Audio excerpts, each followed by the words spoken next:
The great chamber of the Galactic Council was filled with tension. Ambassador Dae-ho Kim stood alone in the center, surrounded by hundreds of alien beings. Their eyes, tentacles, and various sensing organs all focused on him. The air felt heavy, with judgment. Chairman Velthar rose from his crystal throne. His body was made of living crystal that glowed with different colors based on his emotions. Right now, the colors showed satisfaction and disgust. "The vote is complete," he announced. His voice echoed through the massive chamber. "By a unanimous decision, humanity is hereby exiled from all council space." Dae-ho felt his heart sink, but he kept his face calm. He had expected this outcome, but hearing it still hurt. "May I ask what crimes we have committed?" he said in a steady voice. The chairman's crystal body flashed with irritation. "Crimes? You call them crimes?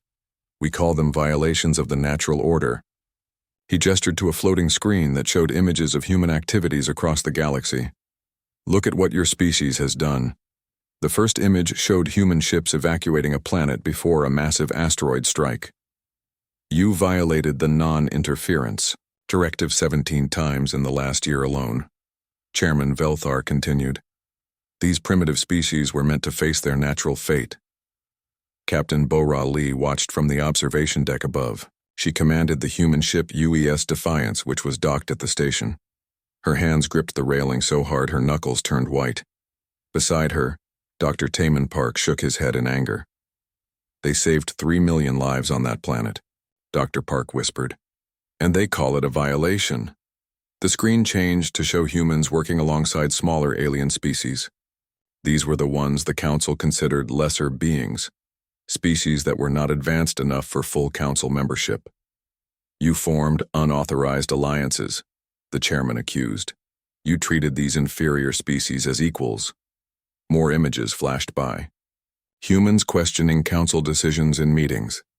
Human traders ignoring Council regulations to help struggling colonies.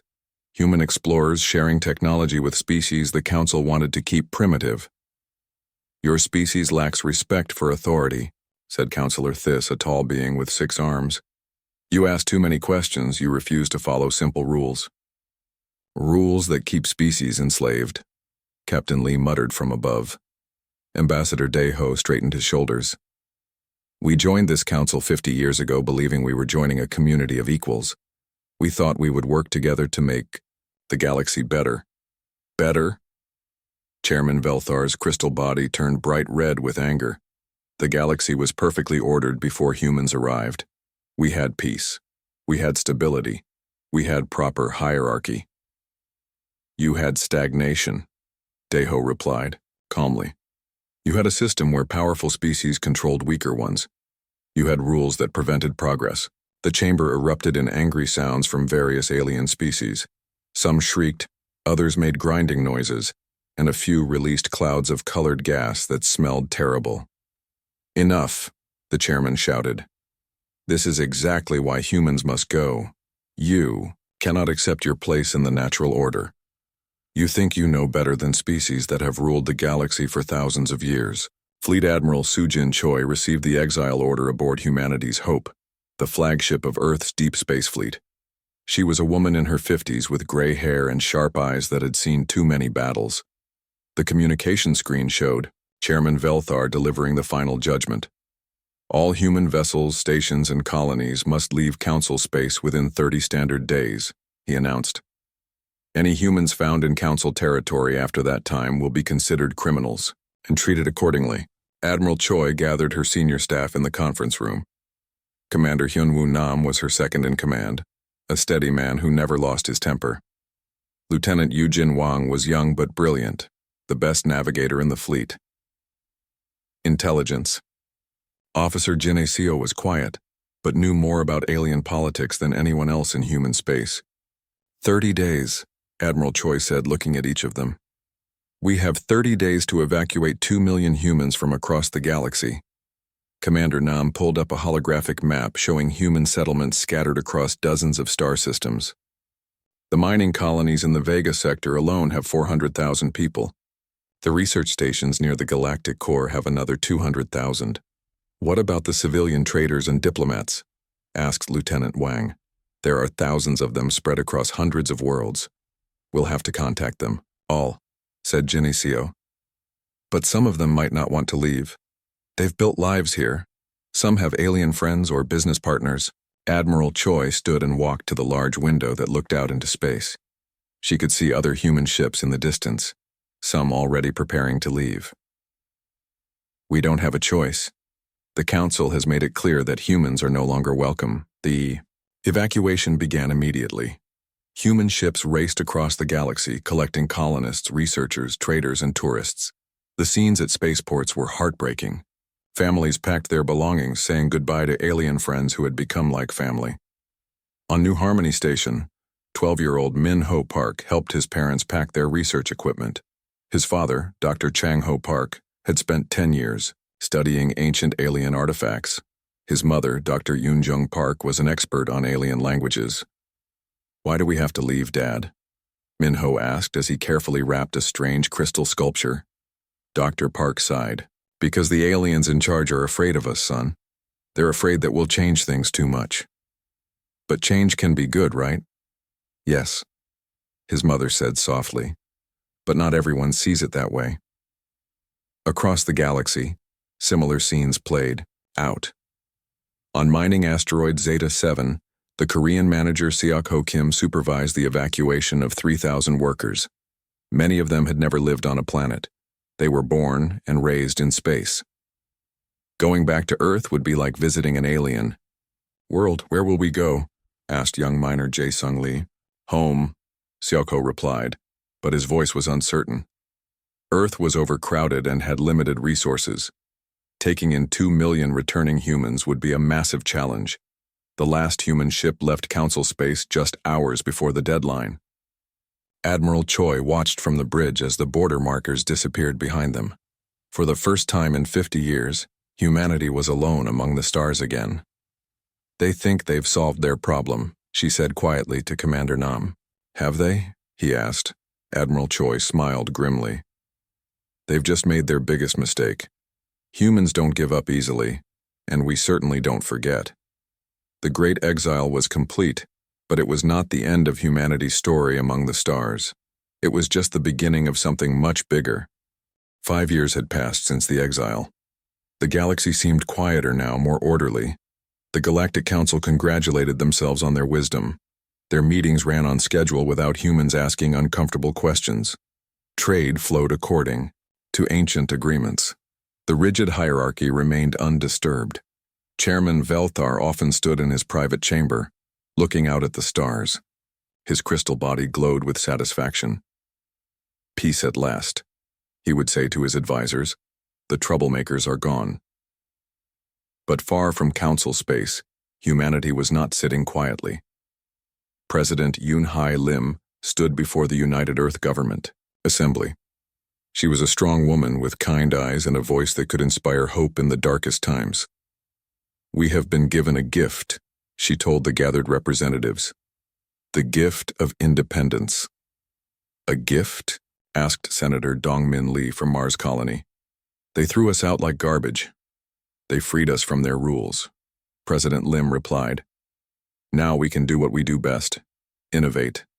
Dr. Chang Ho Yoon had been put in charge of humanity's greatest research project.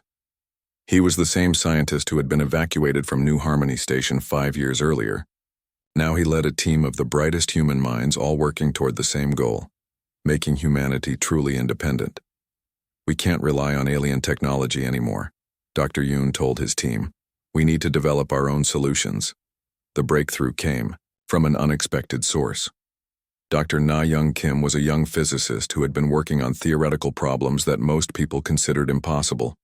She was studying the nature of space and time itself. What if we don't need their hyperspace lanes? She asked during a late-night research session. What if we can travel through space in a completely different way? Her idea seemed crazy at first. Instead of using the established hyperspace routes that the Council controlled, she wanted to make ships phase through normal space-time. She called it quantum slip, a way to slide between the layers of reality. Captain Wu Jin-oh was chosen to test the first prototype. He was the experienced pilot who had flown in the exile evacuation. His ship, the Breakthrough, looked normal from the outside, but inside it carried technology that had never been tried before. Beginning quantum slip sequence, Captain O reported to Admiral Minho Bayek, who was watching from the command center on Earth's moon. The ship seemed to flicker and then disappeared. For a moment, everyone held their breath. Had it worked? Or had they just lost their best pilot? Breakthrough to base, Captain O's voice came through the radio, filled with excitement. You're not going to believe this. I'm currently sitting right next to Jupiter, and according to my instruments, I got here in less than a minute. The room erupted in cheers. The test flight from Earth to Jupiter normally took hours, even with the best human technology. Captain O had done it almost instantly, and more importantly, he had done it without using any council-controlled systems. We're completely invisible to their sensors, Captain O continued. They have no idea we're here. This changed everything. Not only could humans travel faster than ever before, but they could do it without anyone knowing. While the Council thought humanity was trapped in their small corner of the galaxy, humans could actually go anywhere they wanted. Admiral Bayek immediately saw the possibilities. We need to start mapping the galaxy on our own terms, he told President Lim. We need to know what's really happening out there. Meanwhile, the exiled human colony ships had found new homes beyond Council space.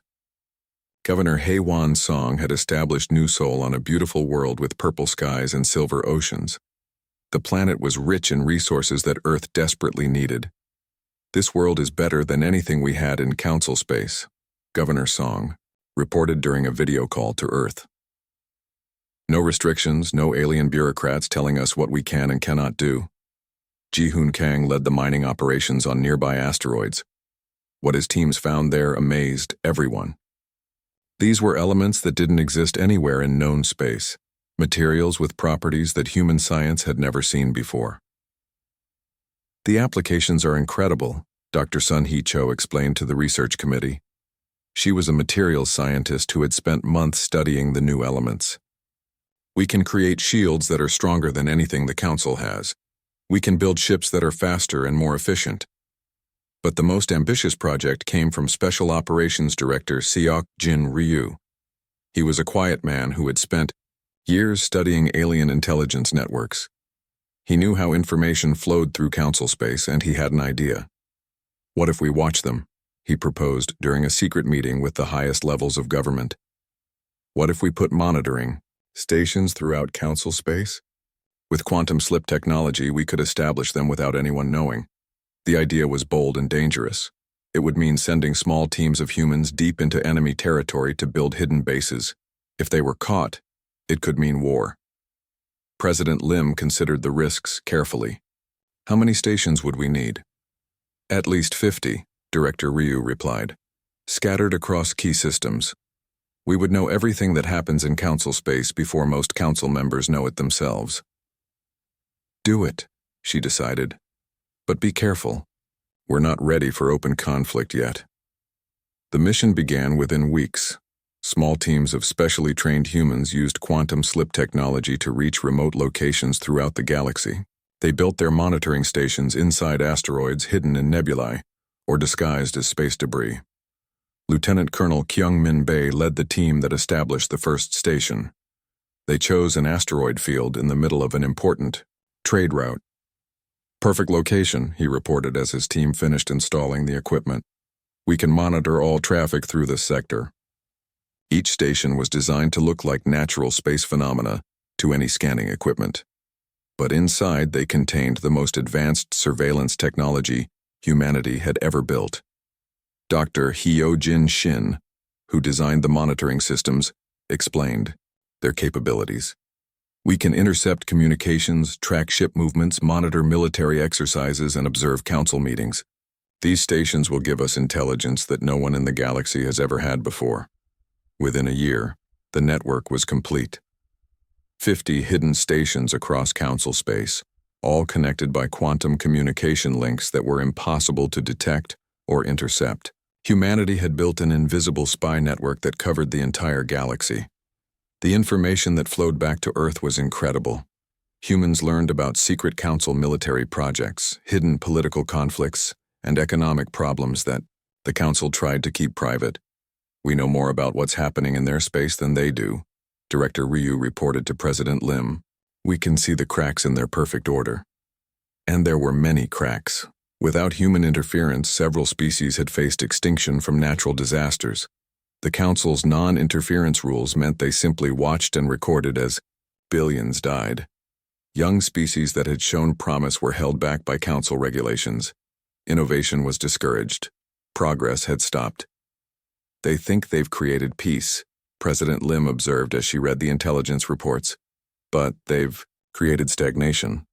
The galaxy had become a museum, where everything stayed the same forever. The Council rulers were happy because they remained in power, but the galaxy itself was slowly dying. Unknown to them, humanity was watching everything from the shadows, learning and preparing. The Council had wanted a galaxy without humans. They had no idea that humans were more present than ever before, invisible guardians observing their gradual decline. The quiet years were ending, and something much more dramatic was about to begin. The human monitoring stations had been operating for 3 years now, sending back a constant stream of information about life in Council space. What they revealed was worse than anyone had expected. Intelligence analyst Ji-Won Park sat in the command center of Hidden Base Sigma-7, reviewing the latest reports. The base was built inside a large asteroid that drifted through an empty region of space. To anyone scanning the area, it looked like nothing more than a chunk of rock. "Commander," she called to Station Commander Dong-Hyun Lee, "you need to see this." Commander Lee walked over to her workstation. He was a tall man with tired eyes who had been running covert operations since before the exile. "What have you found?" Ji-Won displayed a series of data screens showing different star systems. Each one told the same sad story. 43 species have gone extinct in the past 3 years, she said quietly. All of them could have been saved with simple intervention. The first screen showed the Kalari system, where a young civilization had been destroyed by a solar flare. Their scientists had detected it coming but lacked the technology to protect themselves. A single warning message from the Council could have saved them. Instead, Council observers simply recorded their death. The Council watched it happen. Ji-Won continued. They have detailed records of the final days. They documented how the Kalari tried to build underground shelters, how they said goodbye to each other, how their last transmission was a message of love sent into space. Commander Lee clenched his fists. And they did nothing. "The non-interference directive," Ji-Won replied bitterly. "It was more important than 3 billion lives." Similar tragedies had played out across the galaxy. The Vortanian underwater. Cities were destroyed by volcanic activity that the Council's geological surveys had predicted years in advance. The crystal forests of Zephyr Prime withered when their star's output changed, something Council scientists could have easily prevented with basic stellar engineering. But it wasn't just natural disasters. The Council's rigid social system was causing problems throughout their territory. "Look at this," Ji-Won said, switching to a new set of data. "The Zephyrians are starting to rebel." The Zephyrians had been classified as an artisan-class species by the Council. This meant they were only allowed to work in creative fields like art, music, and decoration. They were forbidden from studying science, engineering, or medicine. 3 young Zephyrians were caught trying to attend a physics lecture on Centauri Station, Ji-Won reported. They were arrested and sent back to their homeworld for correction. But there are underground groups forming. They're sharing scientific knowledge in secret, Commander Lee nodded grimly. The caste system is breaking down. When you tell intelligent beings they can't learn, they find ways to learn anyway. The rebellion wasn't limited to the Zephyrians. The Corvin Mining Collective was refusing to pay the heavy taxes the Council demanded from their asteroid operations. The Delian Trade Confederacy was secretly forming alliances with other species, ignoring Council regulations about interspecies cooperation. The galaxy is more unstable than it's been in centuries, Ji-Won concluded. The Council's perfect order is starting to crack. But the worst news was yet to come. Field Agent Kyung-Soo Im was stationed near the galaxy's outer rim, monitoring deep space communications from hidden base Delta 9. He was a patient man who had spent years listening to routine traffic between cargo ships and mining stations. That's why he noticed when the routine communications suddenly stopped. "This is strange," he muttered, checking his equipment. "I'm getting no signals from the Tau sector at all." He tried different frequencies, different detection methods. Nothing. An entire sector of space had gone silent. Agent Im sent a coded message to the nearest human patrol ship. Captain So-Young Kim received the message aboard the stealth vessel Shadow Walker. Her ship was equipped with the latest quantum slip technology and could investigate without being detected. What Captain Kim found at Tau sector made her blood run cold. "Dear God," she whispered as her ship emerged from quantum slip at the edge of the system. Where there had once been a thriving mining colony with 3 inhabited worlds, there was now something else entirely. The planets were still there, but they had been transformed into massive geometric structures covered in metal and crystals. Strange energy patterns flowed between them, and the space around the system hummed with alien technology. "This is Captain Kim to Hidden Base Delta 9, she reported. "The Tau sector has been consumed. There's some kind of machine intelligence here. It's converted the entire system into a computational array." Agent Im received the message with growing horror. "Any sign of the original inhabitants?" "Negative. No life signs at all. But the machine intelligence is active and expanding. I'm detecting construction activity in the neighboring systems." This was how humanity first learned about the Hive. The machine intelligence had appeared from somewhere beyond the galactic rim. Unlike organic species, it showed no interest in politics, diplomacy, or negotiation. It simply consumed entire star systems, converting all matter into computing resources to support its ever-growing intelligence. Within weeks, human monitoring stations across the rim began reporting similar transformations. The Hive was spreading rapidly, consuming system after system with mechanical efficiency. The Council's response was predictably bureaucratic. They held emergency sessions, formed committees, and requested detailed reports. By the time they decided to send a military response, the Hive had already consumed 12 star systems.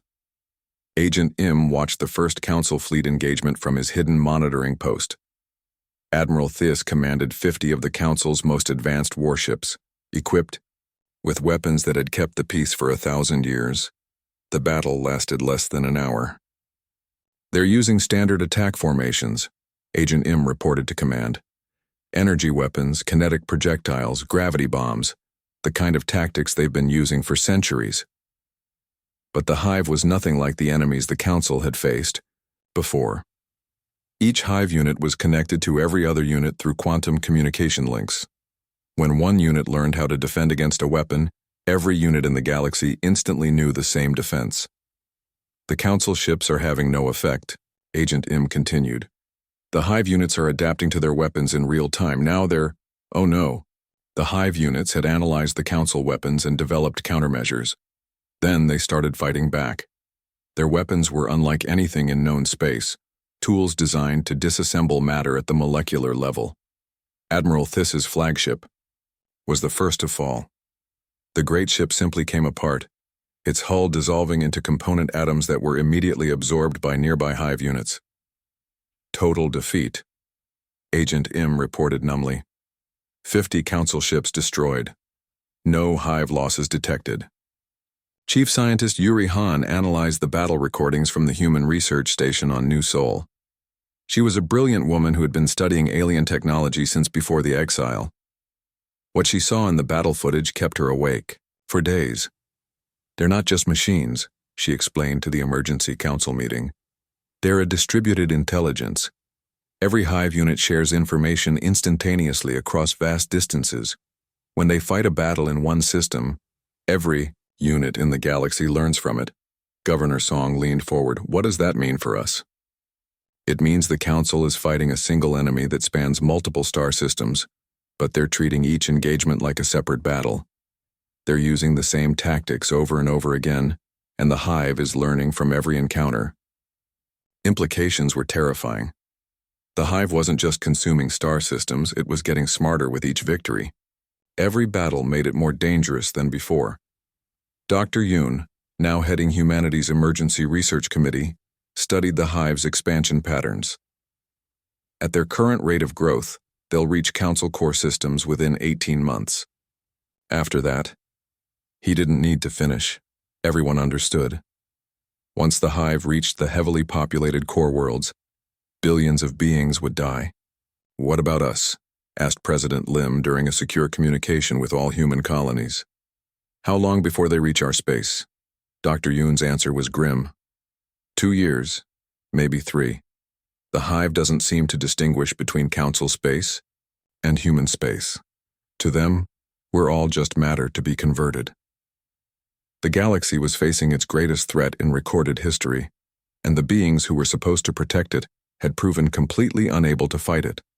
The Council's rigid military doctrine, their ancient weapons, and their bureaucratic decision-making process were all useless against an enemy that learned and adapted within human speed. From their hidden monitoring stations, humans watched as panic began to spread through Council space. For the first time in millennia, the galaxy's self-appointed rulers faced something they couldn't control, couldn't negotiate with, and couldn't understand. The hive continued its relentless expansion, converting star system after star system into extensions of its vast mechanical mind. And with each victory it grew stronger, smarter, and more unstoppable. The age of the Council was ending, whether they realized it or not. The Great Council chamber had never seen anything like this emergency session. Chairman Velthar's crystal body flickered with colors that showed fear and desperation, emotions that had been unknown in these halls for centuries. Around him, representatives from hundreds of species argued in panic. "The outer rim is gone," reported Military Coordinator Thys, her 6 arms shaking as she spoke. 37 star systems have been consumed in the past 6 months. The hive's expansion is accelerating. The massive display screen showed the galaxy with large red areas marking hive territory. What had started as a small infection on the rim was now a spreading cancer that had consumed 12% of known space. "Our combined fleets have suffered catastrophic losses," Thys continued. Fleet Admiral Kex's task force was completely destroyed at Rigel. Admiral Vorn's command was eliminated at Alpha Centauri. "We've lost over 300 ships in the last month alone, and we haven't managed to destroy a single hive unit." Vice Chairman Mordak slammed his massive fist on his speaking podium. He was a creature that looked like a cross between a bear and a rhinoceros, and his species had been known as great warriors for thousands of years. "Impossible. The Galactic Council has kept peace for millennia. How can we be losing to a bunch of machines?" "Because these aren't ordinary machines," replied Dr. Kell, the Council's chief scientist. She was a thin, spider-like being with 8 eyes that could analyze problems from multiple angles at once. "The hive operates as a single distributed intelligence. Every unit learns from every encounter. Our military tactics, which have worked for centuries against organic opponents, are useless against an enemy that adapts in real time." Councillor Quex, a floating jellyfish-like creature, spoke in a voice that bubbled through the chamber's atmosphere. "Perhaps we need to consider alternative approaches." "What alternatives?" snapped Chairman Velthar. "We've tried negotiation. The hive doesn't communicate. We've tried economic pressure. They don't trade. We've tried everything our civilization knows." "Not everything," Quex said quietly. "We haven't tried human approaches." The chamber fell silent. For a moment, the only sound was the gentle hum of the life support systems. Then the arguing began again, louder than before. "Absolutely not," roared Vice Chairman Mordak. "Humans are dangerous. They ignore proper protocols. They cause chaos. Wherever they go?" "Perhaps chaos is what we need," suggested Councillor Yix, a graceful bird-like creature whose species was known for their wisdom. "Our ordered approaches have failed completely." Dr. Kell activated a holographic display showing human historical data. "I have been studying the archived records of human behavior during their time in Council space. Their problem-solving methods are unusual." The display showed incidents that had once infuriated the Council. Humans saving primitive species from natural disasters, humans ignoring trade regulations to help struggling colonies, humans forming alliances with species the Council considered inferior. They consistently demonstrate unconventional thinking, Dr. Kell continued. Their tendency to ignore established protocols, which we found so troubling, might be exactly what we need against an unprecedented threat. Counselor Zeth Prime, an elderly reptilian being who had served on the Council for over 2 centuries, spoke slowly. 5 years ago, we exiled humanity because they wouldn't follow our rules. Now, our rules are leading us to extinction.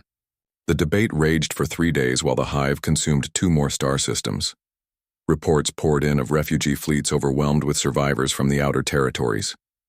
The great space stations that had anchored galactic civilization for millennia were being evacuated as the Hive approached. Chairman Velthar found himself in his private chamber, staring out at the stars. Many of those lights were no longer suns warming living worlds. They were now power sources for the ever-growing Hive intelligence. His personal advisor, a small crystalline being named Korth, appeared beside him. The calculations are complete, Korth reported. At current expansion rates, the Hive will reach the core systems within 14 months. 14 months, Velthar repeated. To destroy a civilization that took millions of years to build. The motion to contact humanity is coming to vote tomorrow, Korth said carefully. The support is growing. Velthar's crystal body dimmed with sadness. We were so proud of our order, our stability. We thought we had created the perfect galactic civilization. Perhaps we became too perfect, Korth suggested, too rigid to adapt when adaptation was needed. The next day, Counselor Yix made the formal motion that would change galactic history. I propose that the Galactic Council formally request assistance from humanity in addressing the Hive threat. The vote was closer than anyone had expected. 347 species voted in favor, 298 voted against, 67 abstained, too afraid to choose either option. The motion passes, Chairman Velthar announced, his voice heavy with emotion. May whatever gods we worship have mercy on us all. Ambassador Zeth Prime was chosen to make the contact. He was old enough to remember the early days of human membership in the Council, before the problems began.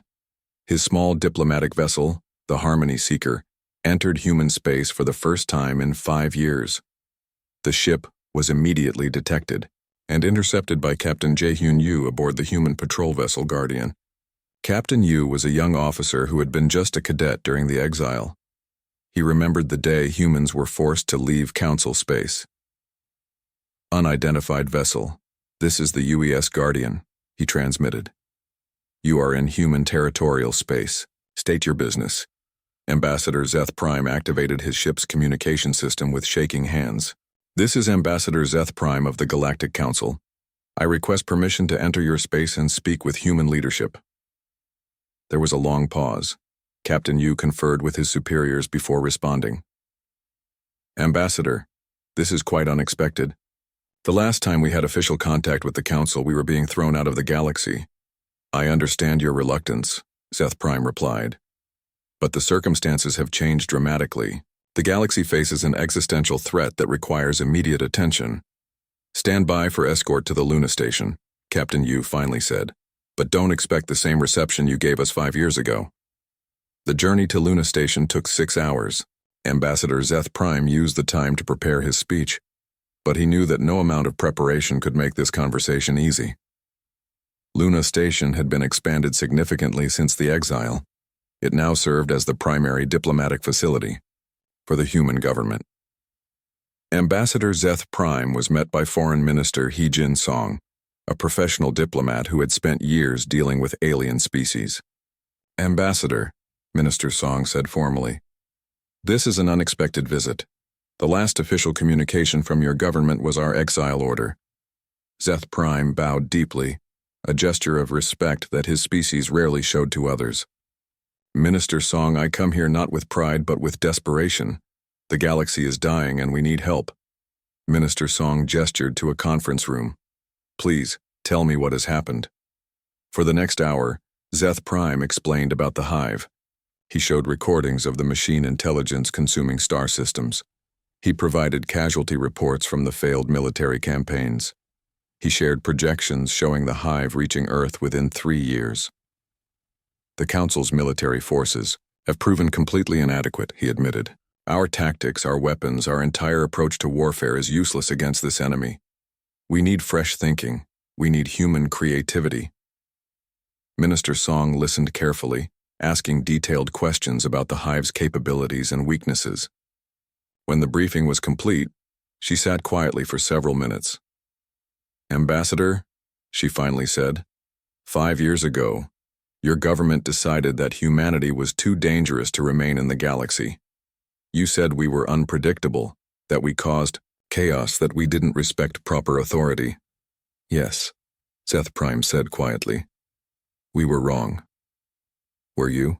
Or are you only saying that because you need us now?" Seth Prime met her eyes directly. "Both, perhaps. We were wrong to exile you then, and we are desperate for your help now. I won't pretend otherwise." Minister Song nodded. "At least you're being honest. I'll present your request to President Lim, but I should warn you, there are many humans who haven't forgotten how we were treated." "I understand," Seth Prime replied, "but I hope they will also understand that this isn't about politics or revenge. This is about survival. If the hive reaches the core systems, billions of beings will die, including humans." The message was sent to President Lim within the hour. The Council's desperate plea for help reached Earth just as humanity was conducting its own emergency sessions about the approaching threat. The galaxy that had rejected humanity 5 years earlier was now begging for their return. The question was whether humans would choose to help those who had cast them out, or whether they would leave the Council to face the consequences of their rigid thinking alone. President Yunhai Lim stood before the emergency session of the Human Colonial Congress. Representatives from dozens of worlds appeared on holographic displays, their faces showing a mix of anger, concern, and determination. The debate had been going on for hours. "They threw us out like we were criminals," declared Senator Tae Ho Jung from New Busan Colony, his fist hitting the table. "Now they want us to save them? Let them deal with their own problems. And when the hive finishes consuming council space, what then?" responded Admiral Soo-Jin Choi from her flagship. "Do you think they'll stop at artificial borders? This machine intelligence won't care that we're human. To them, we're just more matter to convert." Dr. Chang Ho Yoon, now serving as humanity's chief scientific advisor, activated a 3-dimensional map of the galaxy. "The math is simple," he said grimly. "The hive is expanding at an exponential rate. Even if we do nothing and hide in our corner of space, they'll reach us within 3 years. We can fight them now with allies or fight them later alone." Senator Min Jung Park from the Mars colonies stood up. "But can we trust the Council? What happens after we help them? Do they exile us again when the crisis is over?" President Lim raised her hand for silence. "These are all valid concerns, but we need to focus on reality.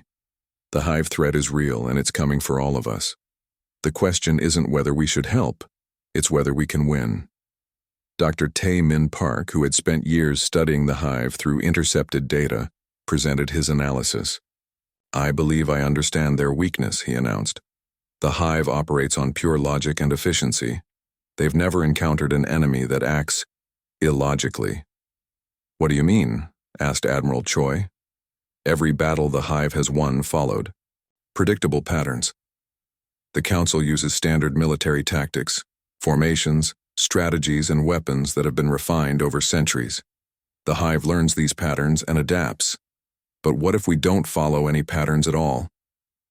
The vote was surprisingly quick. When it came down to survival, human unity emerged strongly. The decision was unanimous. Humanity would help defend the galaxy, but on their own terms. "We'll help," President Lim announced to Ambassador Seth Prime. "But this time, we do things our way. No council oversight, no bureaucratic approvals, no rules about what we can and cannot do." The ambassador's relief was obvious. "Agreed. You have complete tactical freedom." Fleet Admiral Jian Woo Park led the human response fleet through quantum slip space. The fleet included ships built with technology the Council had never seen, vessels powered by the mysterious elements found in human colonial space, protected by shields that could adapt in real time. Their first destination was the siege of Proxima Tertius, where the last Council defense fleet was making a desperate stand against overwhelming Hive forces. Admiral Theiss commanded the survivors, barely 30 ships out of the original 200. "Human vessels, this is Admiral Theiss," came the transmission. "We're surrounded and taking heavy casualties. The Hive has adapted to all our weapons. We can't hold them much longer." Captain Yansu Kwan of the UES Resilience studied the tactical display. The Hive had deployed its standard pattern, a perfect sphere of units surrounding the Council ships, slowly tightening the formation while analyzing their weapons and defenses. "Admiral Park," she transmitted to the fleet commander, requesting permission to try something crazy. "Granted," Admiral Park replied. "Crazy seems to be what we need right now." Captain Kwan did something that no military commander in galactic history had ever attempted. She surrendered her ship to the Hive. "Resilience to all vessels," she announced. "We're dropping our shields and powering down weapons. Hive units, this is Captain Kwan. We surrender." The Hive response was exactly what she had hoped for. Their logical programming couldn't understand why an enemy would surrender in the middle of battle. Several Hive units moved in to capture the seemingly defenseless ship. "Now," Captain Kwan whispered to her crew, "the Resilience's quantum slip drive overloaded in a controlled cascade failure." The ship didn't explode. It created a localized space-time distortion that consumed itself and 3 nearby Hive processing nodes in a burst of twisted reality. "What just happened?" Admiral Theiss asked in amazement. "Captain Kwan sacrificed her ship to create a quantum slip implosion," Admiral Park explained. "The Hive units were destroyed by forces they didn't understand and can't replicate. But the real impact was on the Hive's collective intelligence. For the first time in their existence, they had encountered an action that made no logical sense. The sacrifice of the Resilience created chaos in their predictive algorithms. Dr. Insu Moon, observing from the command ship, watched as the Hive formation began to break apart. They're trying to adapt to suicide tactics, but they can't understand the logic behind them. Their processing power is being wasted on trying to solve an unsolvable equation. This was the beginning of humanity's illogical warfare doctrine. Captain Min Kyung Seo led ground forces that deliberately targeted useless facilities while ignoring strategic objectives. Colonel Hyojin Lee's pilots flew in formations that made no tactical sense, but confused the Hive's targeting systems. The Hive had been built to fight logical opponents. When faced with humans who seemed to act randomly, their adaptation systems began to malfunction. "They're retreating from the Vega system," reported Captain So-Young Kim from her reconnaissance ship. "The Hive forces are pulling back for the first time since this war began." But humanity's greatest weapon was still to come. Chief Engineer Min Kyung Seo had been working on something she called chaos bombs, weapons that created random quantum fluctuations in space-time.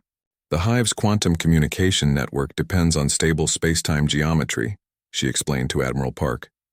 "These weapons don't destroy their ships. They make it impossible for the ships to talk to each other." The first chaos bomb was deployed at the Battle of Kepler Station. When it detonated, the local space erupted with random quantum interference. Suddenly, the Hive units in the area were cut off from their collective intelligence. They began acting independently, without coordination. "It's working," shouted Lieutenant Yujin Wang from her fighter cockpit. "The Hive ships are attacking each other. They can't tell friend from foe." The effect spread throughout the Hive network. As more chaos bombs detonated across different star systems, the massive machine intelligence began to fragment into isolated groups. Without their shared consciousness, individual Hive units became vulnerable.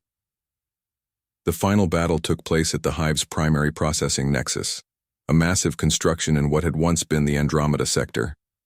Admiral Park led a combined human council fleet in the assault, but it was a single human soldier who delivered the decisive blow. Private Jong Ho Wan was a young man from Earth who had volunteered for the most dangerous assignment possible: a direct assault on the Nexus core. His fighter was loaded with chaos bombs and quantum slip charges, enough to destroy a small moon. "This is Private Juan," he transmitted as he flew toward the heavily defended core. Beginning final approach. Hundreds of Hive defense units converged on his small fighter. His shields failed, his weapons were destroyed, and his life support was failing. But he kept flying. "One, get out of there," Admiral Park ordered. "That's an order." "Sorry, sir," Private Juan replied calmly. "But sometimes following orders isn't the human way." Instead of targeting the Nexus with his weapons, Private Juan did something completely unexpected. He opened his ship's communication channels and began broadcasting random human cultural data: music, poetry, art, literature, and philosophy. The Hive's collective intelligence, designed to process and understand all information, tried to analyze this flood of human creativity. But human art doesn't follow logical patterns. It's emotional, random, contradictory, and beautiful in ways that pure logic cannot comprehend. The contradiction between the Hive's logical nature and human creativity created a cascade failure throughout the entire network. As Private Juan's fighter crashed into the Nexus core, his final transmission was a recording of his grandmother singing a Korean lullaby. The Nexus core, trying to process the logical impossibility of a lullaby being used as a weapon, suffered a complete system failure. The breakdown spread through every quantum link, every processing node, every Hive unit in the galaxy. Within hours, the great machine intelligence that had threatened to consume the galaxy simply shut down. Across hundreds of star systems, Hive units went dark and drifted silently in space. The war was over, won not through superior firepower or advanced technology, but through the uniquely human ability to act in ways that logic couldn't predict or understand. The victory celebration was held on the rebuilt Station Harmony 1, orbiting the world where humanity had first joined the Galactic Council 50 years earlier. Chairman Velthar, his crystal body now glowing with patterns of genuine respect and gratitude, approached President Lim. "We owe humanity a debt that spans the galaxy," he said formally. "Your exile was our greatest mistake. We thought your unpredictability was dangerous, but it saved us all." President Lim smiled graciously. "We're willing to rejoin Galactic Society, Chairman, but things will be different this time. No more rigid rules that prevent helping those in need. No more systems that keep species from reaching their potential.